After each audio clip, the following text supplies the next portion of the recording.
Bapak Ibu sebelum duduk berikan salam tos kanan kiri, katakan Tuhan itu baik.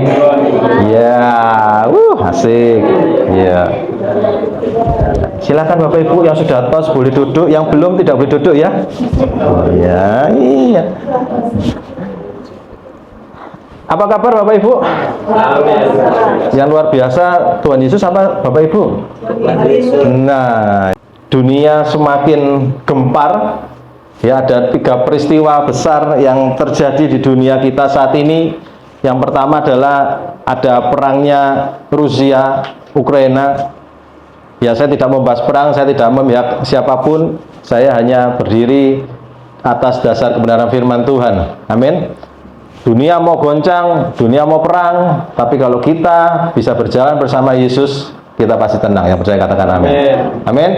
Yang kedua, yang membuat dunia gempar adalah adanya perang tarif. Kalau Bapak Ibu yang berbisnis, yang mempunyai bisnis, atau yang bekerja, yang berkarir, dunia ini sedang ada namanya perang tarif. Ya, United States mengeluarkan tarif war, ya, tarif-tarif dari negara-negara pemasok kebutuhan mereka dinaikkan sedemikian rupa, termasuk Indonesia. Gempar pun terjadi. Dan yang terakhir, Bapak Ibu tahu beritanya tentang apa? Ya, kenapa? Perang. Iya, Bapak Ibu ya, ini perang antara 2 kubu besar sebetulnya ini. Ini sudah menjadi kewajiban, bukan kewajiban. Artinya ini sudah menjadi penggenapan kebenaran firman Tuhan. Ini sudah permulaan penggenapannya Bapak Ibu. Alkitab selalu mengatakan nanti akan ada 2 kubu besar, yaitu pihaknya Israel melawan negara-negara. Jadi kalau ini terjadi, bukan Bapak Ibu harus gentar, tapi harusnya Bapak Ibu bersyukur. Karena apa? Karena firman Tuhan itu ya dan amin. Ini bukti bahwa kebenaran firman Tuhan itu tidak pernah tergoyahkan. Yang percaya katakan amin. Semakin Bapak Ibu mendengar berita perang, semakin ya Israel digempur dan sebagainya. Bapak Ibu, inilah kenyataan kebenaran firman Tuhan. Tidak ada satu buku pun di dunia ini yang benar-benar bisa mendetailkan setiap peristiwa dalam kehidupan kita kecuali Alkitab. Tidak ada. Itu sebabnya Bapak Ibu, belum lagi kita berita-berita, oh kita akan krisis 2026 sampai 2030, Bapak Ibu nanti harus misalkan beli emas dan sebagainya. Ya, saya tidak akan membahas itu tentang itu Bapak Ibu, tapi Bapak Ibu harus bisa selamanya berjalan bersama Yesus. Bapak Ibu punya emas, punya perak, punya tembaga, tanpa Yesus sia-sia. Bapak Ibu akan binasa, Bapak Ibu akan lebih mudah goyah imannya. Pagi hari ini kita akan belajar dari kebenaran firman Tuhan. Mengapa kita perlu berjalan bersama Yesus Kristus? Sekali lagi, mengapa perlu berjalan bersama Yesus Kristus? Kita masuk poin yang pertama Bapak Ibu. Kenapa kita perlu berjalan bersama Yesus? Karena Yesus itu nyata. Yesus itu nyata. Kita baca di Yohanes 1 ayat yang ke-14. Ya, kita baca sama-sama di Yohanes 1 ayat yang ke-14. Yohanes 1 ayat yang ke-14. Ya. Yohanes 1:14 berkata demikian, firman itu telah menjadi manusia dan diam di antara kita, dan kita telah apa Bapak Ibu? Melihat kemuliaannya, yaitu kemuliaan yang diberikan kepadanya sebagai anak tunggal Bapa, penuh kasih karunia dan kebenaran. Jadi di Injil Yohanes itu sudah dijelaskan bahwa firman itu telah menjadi manusia. Dan ini sudah tercatat Bapak Ibu. Ini nyata, ini bukan isapan jempol, ini bukan cerita yang dibuat-buat. Ini menjadi kesaksian bahwa firman itu telah menjadi manusia. Lalu kalau Bapak Ibu berkata, benar nggak sih? Apakah Yesus benar ada? Kita baca di 1 Yohanes 1 ayat yang pertama. Ya, 1 Yohanes pasal pertama ayat yang pertama. Ya, 1 Yohanes 1 ayat yang pertama. Apa yang telah ada sejak semula, lihat, yang telah kami dengar, yang telah kami apa Bapak Ibu? Lihat dengan apa? Dengan mata. Ya, mata kami yang telah kami saksikan dan yang telah kami raba dengan tangan kami tentang firman hidup. Itulah yang kami tuliskan kepada kamu. Wow.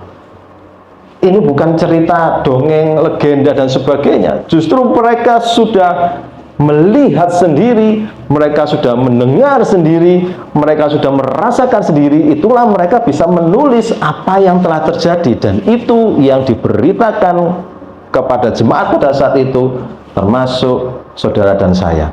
Dan itu sudah ribuan tahun. Bapak Ibu pernah berpikir cerita legenda apa yang bisa bertahan ribuan tahun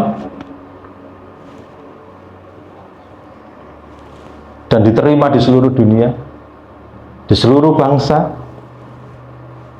Tidak ada cerita legenda yang bisa diterima. Bahkan anak saya pun kalau ditanya tentang legenda, let's say maling kundang, Tangkuban Perahu, geleng-geleng, wah cerita apa itu Pak? Itu budaya lokal ya, Indonesia. Tapi lihat, Yesus itu bukan cerita legenda, bukan mitos. Yesus itu nyata. Saya ingin mengajak Bapak Ibu untuk berpikir sejenak. Bapak Ibu tahu tentang siapa itu Elon Musk? Mark Zuckerberg, tahu? Facebook, Elon Musk, pendirinya Tesla, mobil listrik. Bapak Ibu tahu Albert Einstein? Bapak Ibu percaya ya itu ya? Kenapa Bapak Ibu percaya? Itu dipercaya seluruh dunia itu. Kenapa Bapak Ibu percaya? Karena ada sejarahnya. Betul? Bapak Ibu percaya karena ada bukti sejarahnya. Coba Bapak Ibu bayangkan ketika 1000 tahun lagi, generasi pada saat itu, apakah mereka bisa percaya kalau Elon Musk itu pendiri Tesla? Bisa percaya, bisa tidak. Mereka yang percaya dengan histori, catatan histori, mereka akan percaya. Mereka yang tidak percaya, mereka akan, ya sudah, ini hanya mungkin isapan jempol dan sebagainya. Demikian juga dengan Yesus, Bapak Ibu. Kita mengenal Yesus dari catatan sejarah dan bukti-bukti arkeologi yang sudah ada. Dan itu membuktikan bahwa Yesus itu nyata. Bukti lainnya apa Bapak Ibu? Bapak Ibu kalau tahu barang asli, barang mahal, pasti ada yang namanya KW-nya, betul? Tapi kalau barang itu sudah KW, nggak mungkin ada barang KW-nya lagi. Yesus itu real, Yesus itu nyata, Yesus itu bangkit, Yesus naik ke surga. Tentara Romawi takut, makanya dia membuat berita yang KW, berita yang hoax, bahwa Yesus dicuri, dan itu sengaja terus ditutupin. Karena apa? Karena berita ini original. Seperti barang tadi, kalau barang itu original, barang itu mahal, orang akan selalu mengeluarkan KW-KW-nya. Sama seperti itu, ini beritanya, wah ini bahaya, ini berita heboh ini. Tidak ada satu manusia atau satu tokoh agama yang turun ke dunia, mati, bangkit, naik ke surga, kecuali Yesus. Yang saya katakan amin. Dan mereka takut, ini berita original, berita yang mahal. Akhirnya keluarlah berita-berita yang hoax. Kalau zaman sekarang berita hoax disebarkan terus untuk apa? Untuk menutupi yang keasliannya ini. Untuk itu Bapak Ibu, ayo kita kuatkan iman kita. Kita mau bergerak bersama dengan siapa? Bersama Yesus. Yesus itu real, Yesus itu nyata. Bahkan sejarawan non-Kristen seperti Tacitus dan Flavius Josephus itu juga menulis tentang Yesus. Ini luar biasa loh. Jadi bukan hanya di golongannya orang Kristen yang mencatat, yang merasakan, tetapi orang-orang yang non-Kristen pun, sejarawan, itu mereka mencatat bahwa Yesus memang benar-benar ada.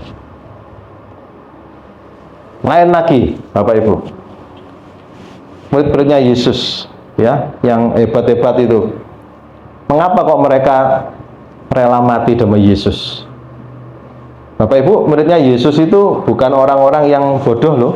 Mereka itu orang-orang pintar, orang-orang terpelajar. Kenapa kok mereka berani mati untuk Yesus, mengabarkan berita keselamatan untuk Yesus? Ini ceritanya beda dengan yang bom bunuh diri, Bapak Ibu ya. Bom bunuh diri itu orang-orang yang sudah putus asa, tidak ada harapan, kemudian diberikan janji-janji surga dan sebagainya, nanti akan ketemu bidadari di sana dan sebagainya. Mereka akhirnya bunuh diri. Tapi orang-orang ini orang-orang pintar yang ada pengharapan, yang mengerti pengharapan yang sesungguhnya. Mereka berani mati dengan dalam kebenaran firman Tuhan karena mereka tahu ini adalah kebenaran sesungguhnya dan Yesus itu nyata. Sangat konyol bukan kalau ketika kita mau mati demi sesuatu yang hanya itu jokes. Betul Bapak Ibu? Hanya lelucon belaka, hanya berita hoax, terus kemudian kita berani mati untuk itu bukan yang itu orang yang saya bisa katakan dengan kasar, itu orang gila mungkin yang mau seperti itu. Tapi justru orang-orang yang terpelajar, yang terdidik, mereka bisa melihat sendiri, merasakan sendiri, justru mereka yang berani mati memberitakan kebenaran firman Tuhan. Pertanyaannya untuk Bapak Ibu sekarang, ketika dunia goncang, ketika dunia seperti ini, masih adakah kita mau berjalan bersama Yesus? Ini nyata banget, ribuan tahun seluruh dunia memakai kalendernya, kalender Masehi juga. Kalender di mana itu muncul ketika Yesus lahir dalam dunia. Masehi, Mesias. Tidak ada kalender yang lain yang bisa mempengaruhi secara kuat kalau itu bukan miliknya Yesus Kristus. Amin. Belum lagi semua peristiwa dalam dunia yang tercatat dalam kebenaran firman Tuhan, itu fakta-fakta yang luar biasa. Saya tidak akan memperpanjang masalah sejarah dan sebagainya. Artinya apa? Artinya Yesus itu bukan mitos, Yesus bukan legenda, Yesus adalah pribadi yang nyata dalam sejarah manusia. Yesus lahir, mati disalibkan, bangkit pada hari yang ketiga, dan naik ke surga. Itu semuanya nyata. Amin. Tugas kita di poin yang pertama, perkuat iman kita Bapak Ibu. Yesus itu nyata. Kalau Bapak Ibu sekarang sedang dalam kondisi goncang, ada peperangan dalam kehidupannya Bapak Ibu, ayo berjalan bersama Yesus. Ribuan tahun Bapak Ibu Alkitab kita dijaga dengan kebenaran firman Tuhan, dengan Roh Kudusnya. Tidak ada perubahan satu titik atau koma pun. Bapak Ibu coba beli buku, apapun lah bukunya. Nanti tahun depan pasti ada yang versi 1.2, ya kan? Windows saja update-nya berapa kali? Windows update, ya harus update lagi, dirubah lagi, rubah lagi. Bapak Ibu yang memakai Mac OS, harus ada update-nya lagi. Mac OS 26 sekian, nanti berubah, ada transparan dan sebagainya, berubah. Alkitab tidak pernah berubah. Karyanya siapa? Karyanya Yesus. Tidak ada satu buku yang bisa bertahan ribuan tahun kecuali Alkitab. Kecuali Alkitab. Jadi Bapak Ibu, ayo di poin pertama saya mengajak, jalan bersama Yesus. Yesus itu real. Jangan mudah percaya omongannya orang lain. Ya, Yesus itu nggak masuk akal dan sebagainya. Loh, itu Yesus real kok. Bukti fakta sejarah itu banyak sekali Bapak Ibu. Kita masuk poin yang kedua. Poin yang pertama itu tentang apa Bapak Ibu? Yesus itu nyata. Poin yang kedua, Yesus adalah apa Bapak Ibu? Penopang. Kita baca ya di Mazmur 37 ayat yang ke-24. Mazmur 37 ayat yang ke-24, firman Tuhan berkata demikian. Apabila ia jatuh, tidaklah sampai tergeletak, sebab Tuhan menopang tangannya.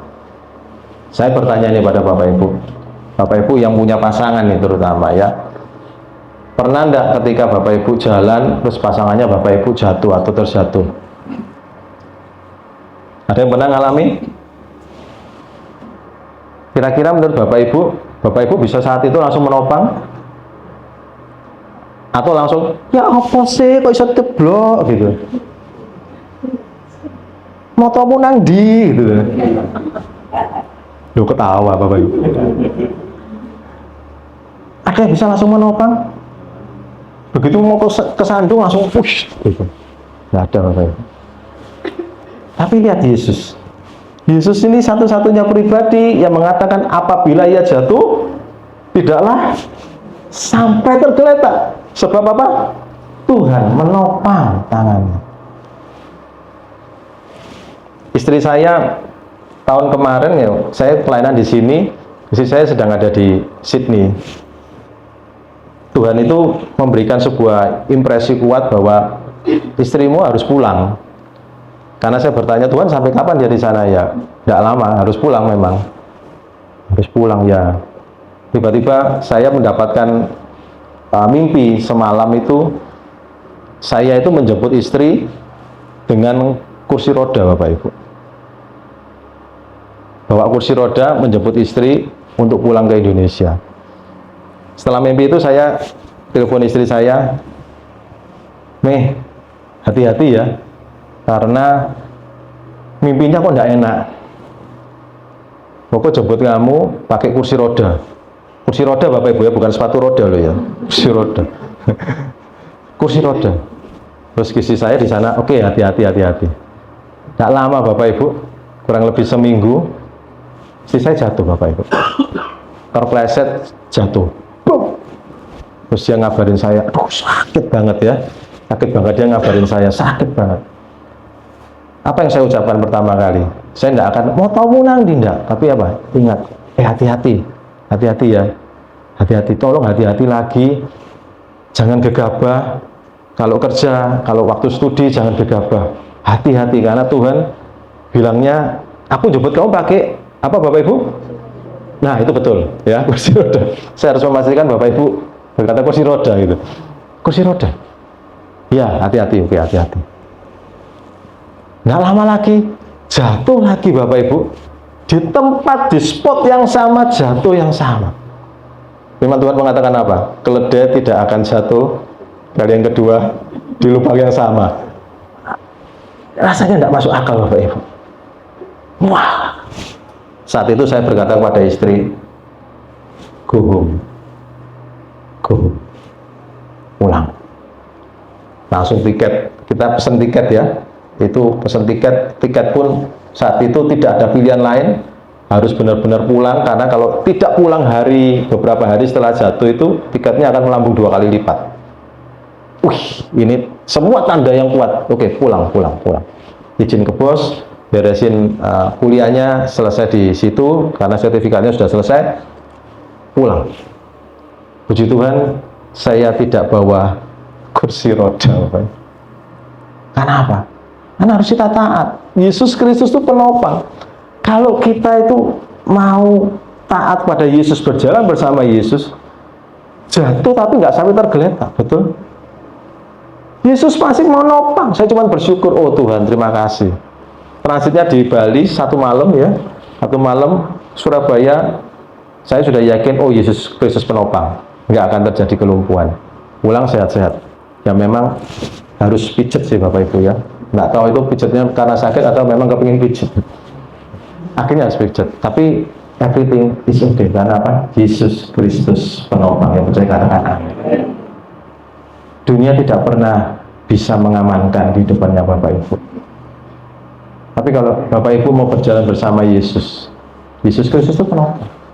Yesus Kristus bukan hanya penopang, tetapi Yesus adalah penuntun hidup. Poin yang ketiga, Yesus Kristus penuntun hidup. Semua katakan, Yesus Kristus penuntun hidup. Kita baca Mazmur 119 ayat yang ke-105. Ya, Mazmur 119 ayat yang ke-105. Mazmur 119 ayat yang ke-105. Firman-Mu itu apa Bapak Ibu?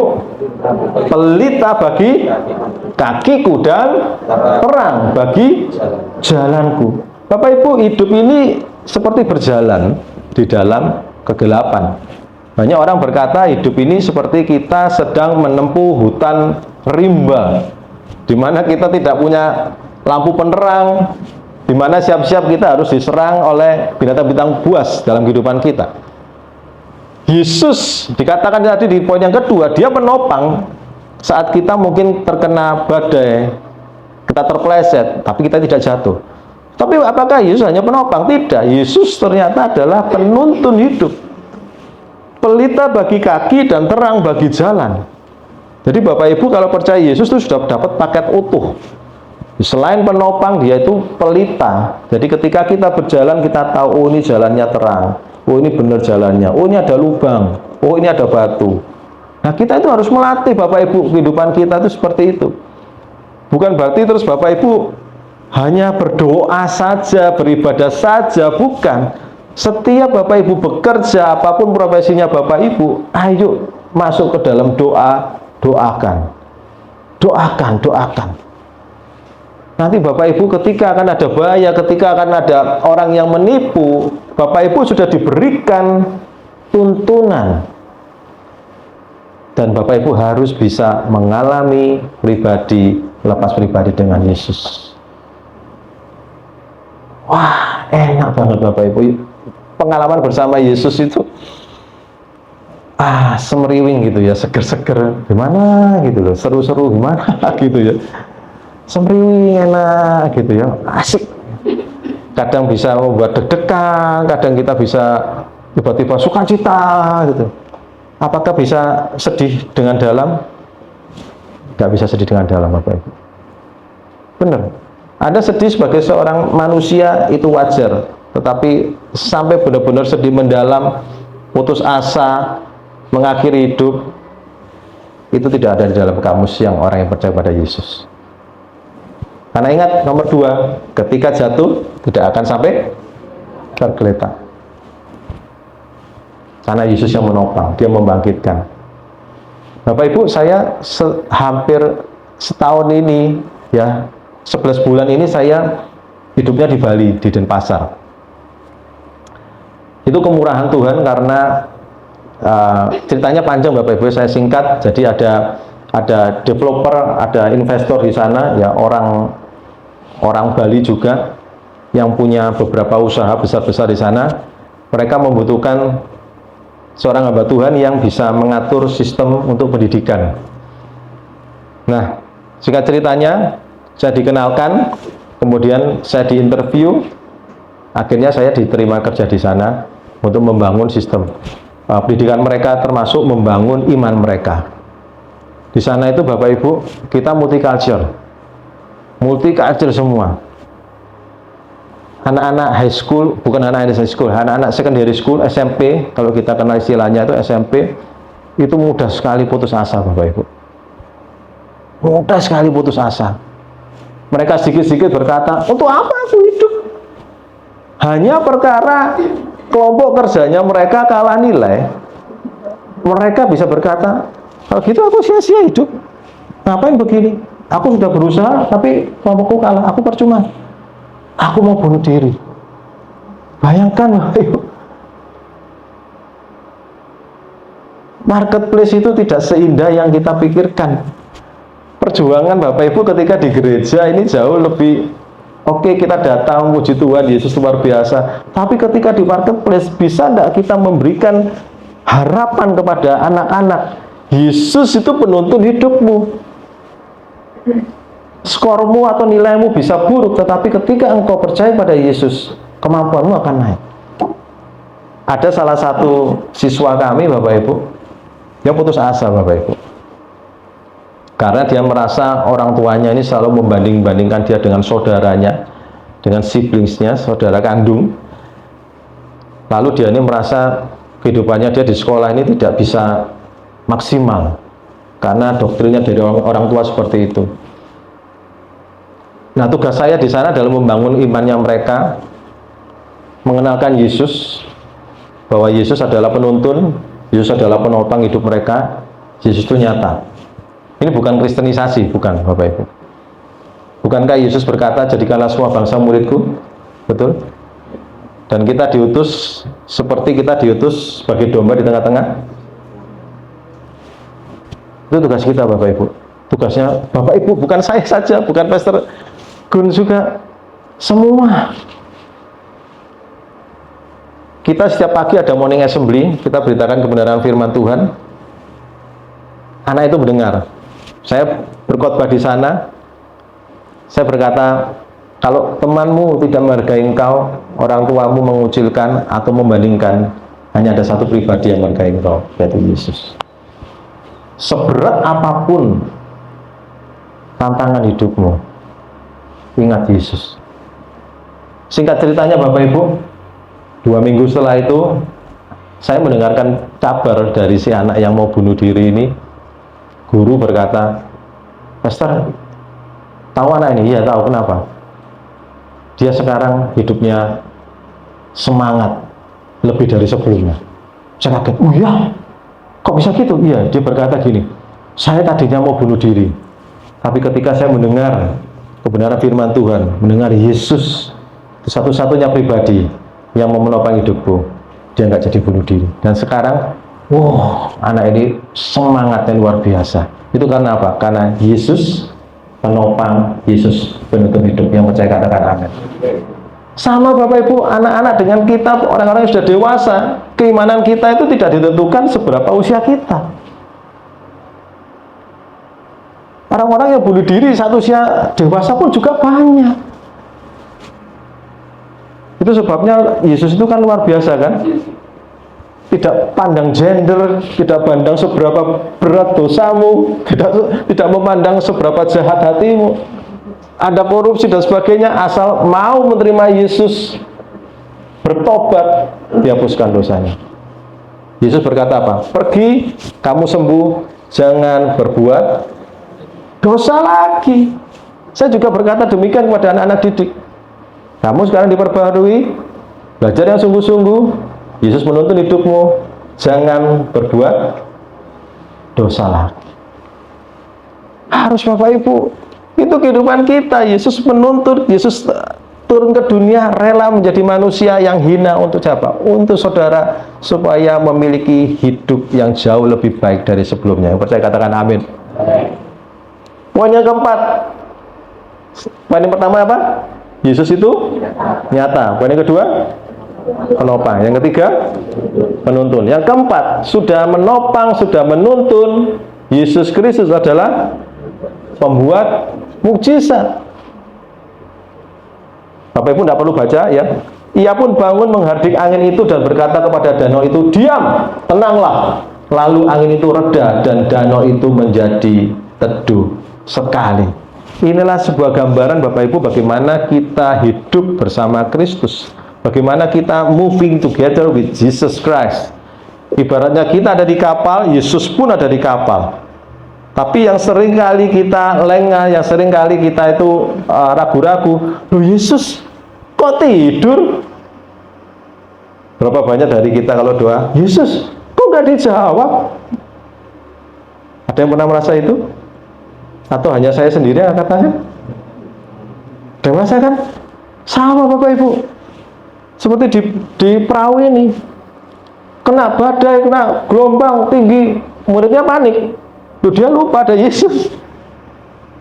Yesus itu penopang, Yesus itu penuntun, Yesus itu nyata. Loh, mereka mengalami semua itu tiga tadi. Mereka melihat mujizatnya Yesus sebelumnya, melihat hidup bersama Yesus. Yesus nyata berarti kan? Penopang, mujizatnya sudah banyak dilakukan. Penuntun. Tapi mereka masih ragu-ragu. Itu sebabnya Yesus akhirnya bangun dan dia berkata, diam, tenanglah. Angin ribut pun tenang. Yesus yang kita sembah saat ini adalah Yesus yang sama, dahulu, sekarang, dan sampai selama-lamanya. Amin. Kalau Yesus mampu membelah lautan, Yesus mampu meredakan badai, apapun badainya Bapak Ibu saat ini, Yesus pasti bisa meneduhkannya. Yang percaya katakan amin. Jangan khawatir Bapak Ibu. Semakin banyak kejadian peristiwa di dunia ini yang carut marut, kacau balau, semakin kuatlah kebenaran firman Tuhan. Semakin kuat kebenaran firman Tuhan. Bagaimana dengan badai hidup? Tahun kemarin saya shock. Kira-kira bulan 11. Karena istri saya ini ketika mengantarkan mertua gitu ya untuk berobat, untuk check up di Shanghai, Dia ikut check up sekalian Bapak Ibu, check up sekalian. Lalu dokter berkata, yang keluarganya lain beres semua, cuman istri saya ini yang ada sesuatu banget, harus cepat ditangani, bahaya, cepat ditangani. Gitu. Ya saat itu saya hanya berdoa, Tuhan, apa yang terjadi biarlah kehendak-Mu yang terjadi. Yesus Kristus membuat mujizat. Saya percaya benar kebenaran firman Tuhan. Kemudian waktu pulang hasil CT scan-nya dan sebagainya dikirim ke Indonesia dalam bentuk file, dibaca di dokter Indonesia, dicek, masuk CT scan lagi, dan di paru-parunya itu ada benda asing, kurang lebih berapa senti? Saya 3,5 ya, 3,5 4 senti diameter, dan dia sudah menembus antara paru-paru dengan ke diafragma. Dan vonisnya dokter, ini segera ditanganin karena ini merupakan tanda-tandanya cancer stadium 3, karena dia sudah menembus ke organ yang lain. Bapak Ibu kalau mendapatkan berita itu, apa yang pertama dilakukan Bapak Ibu? Kecewa enggak sama Yesus? Ini beneran Bapak Ibu. Kecewa enggak sama Yesus? Saya hanya berdoa Bapak Ibu. Ketika mendapatkan berita itu, saya hanya berdoa, Tuhan, she's too young to die. Istri saya ini terlalu muda untuk meninggal. Tapi biarlah kehendak-Mu jadi. Selesai itu Bapak Ibu, Tuhan memberikan saya impresi begini. Raja Hizkia divonis dia akan mati, tetapi Yesus memberikan dia hidup, umurnya diperpanjang. Saya pegang rema itu. Wah, Tuhan, dapat ini ya? Oke Tuhan, diam. Saya tidak berkata pada siapapun, saya cuma berkata pada istri, jalani pengobatan, percaya mujizat, kalaupun harus dioperasi, jalani. Tapi karena saya sudah tahu ada Raja Hizkia, pegang saya. Jadi cek semua, wah ini harus segera dioperasi, tidak ada jalan keluar. Ini sudah berbahaya statusnya. Akhirnya sempat ke Pineng pun harus screening lagi dari awal, dan kita cari pengobatan lainnya. Akhirnya istri saya ke Guangzhou, ke China untuk operasi, karena di sana kita ada dari mertua saya itu pernah tolong dokter dari sana untuk pengobatan di Indonesia, dan mereka akhirnya hubungan baik, kenal dengan baik, teman baik. Nah ini dokter yang di Guangzhou ini yang menyarankan, oh kalau gitu bawa anakmu cepat ke Guangzhou, segera ditangani, karena ini sudah berbahaya. Akhirnya kita tangani di sana. Istri saya berapa bulan di sana? 3 bulan ya, 2 bulan lebih ya, 2 bulan lebih Bapak Ibu. Kita doa benar-benar harus masuk CT scan lagi, yang terakhir sebelum operasi harus masuk MRI. Tapi saya doa lagi, Tuhan cuma berkata Raja Hizkia. Oke Raja Hizkia, saya berkata kepada istri, jalani aja, percaya mujizat, Tuhan itu nyata.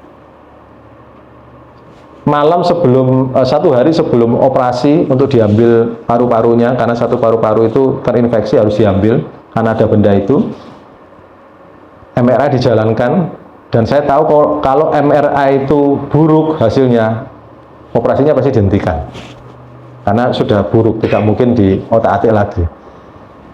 Akhirnya MRI-nya kok nggak ada kabar, yang ada kabar adalah operasi harus dijalankan. Saya dari saat itu sudah mulai, oh ini berarti good news, Raja Hizkia, good news. Karena kalau MRI hasilnya buruk, operasi pasti di cancel, ditunda. Kalau operasi tetap jalan, berarti ini good news.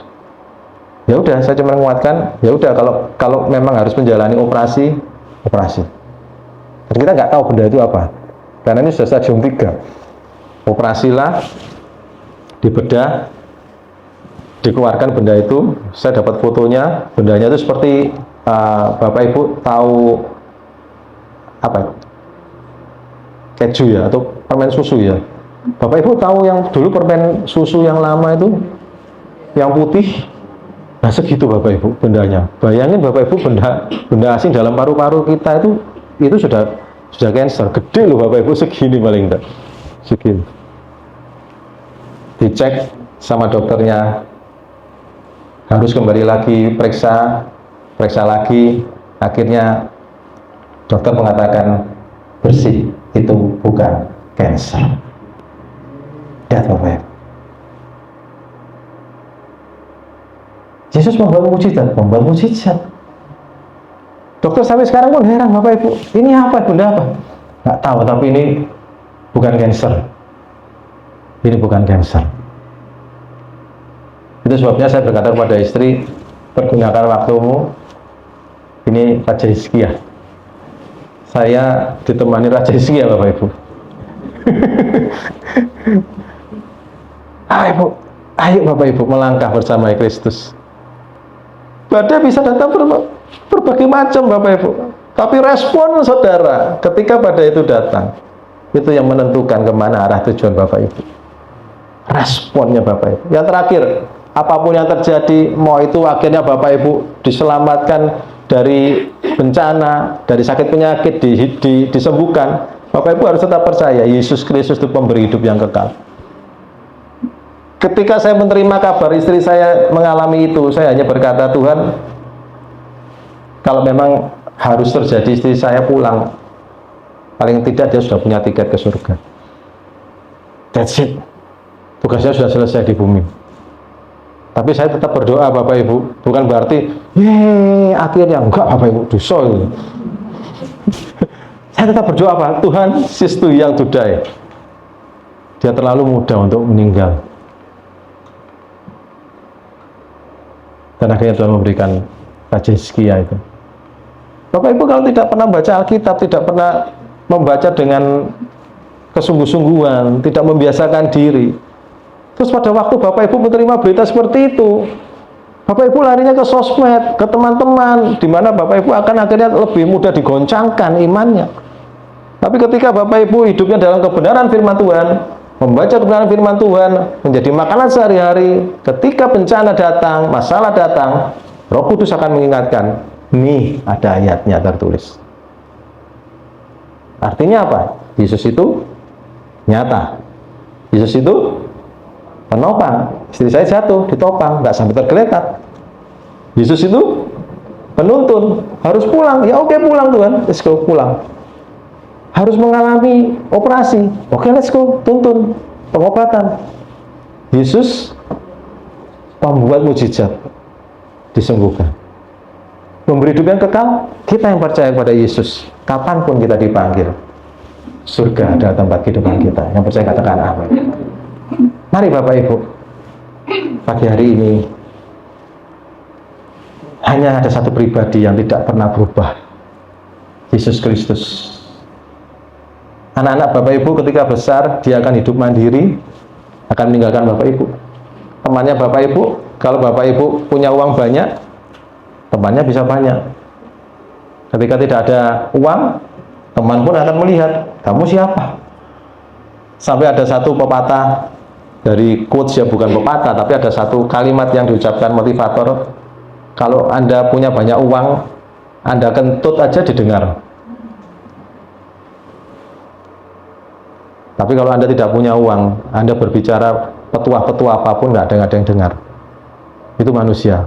Tetapi Yesus yang kita sembah, Yesus yang berbeda. Amin.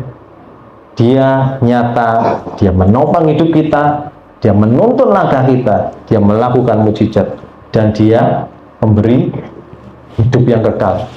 Kalau di kantor Bapak Ibu lagi susah, lagi bisnisnya lagi turun, ya, suami-suami yang berkarir, kepala rumah tangga, kerja Anda harus benar-benar sebagai kepala rumah tangga mencari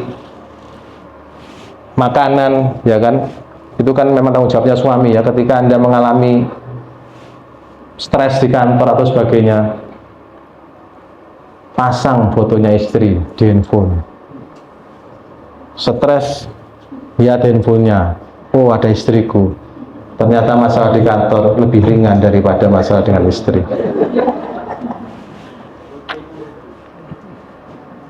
Mari Bapak Ibu, firman Tuhan mengingatkan kita, untuk kita selalu berjalan bersama Yesus. Amin. Tapi jangan sungguhan dipasang gitu loh ya Bapak Ibu ya. Oh Tuhan, masalah di rumah lebih rumit, enggak ya Bapak Ibu. Tapi bersyukur kita masih punya pendamping. Ya, pendampingnya Bapak Ibu itu pendamping yang sepadan. Itu firman Tuhan. Saya baru tahu pendamping saya Raja Hizkia. Mari saya mau pemain musik ya, maju ke depan. Mengapa kita harus berjalan bersama Yesus, Bapak Ibu? Yang pertama,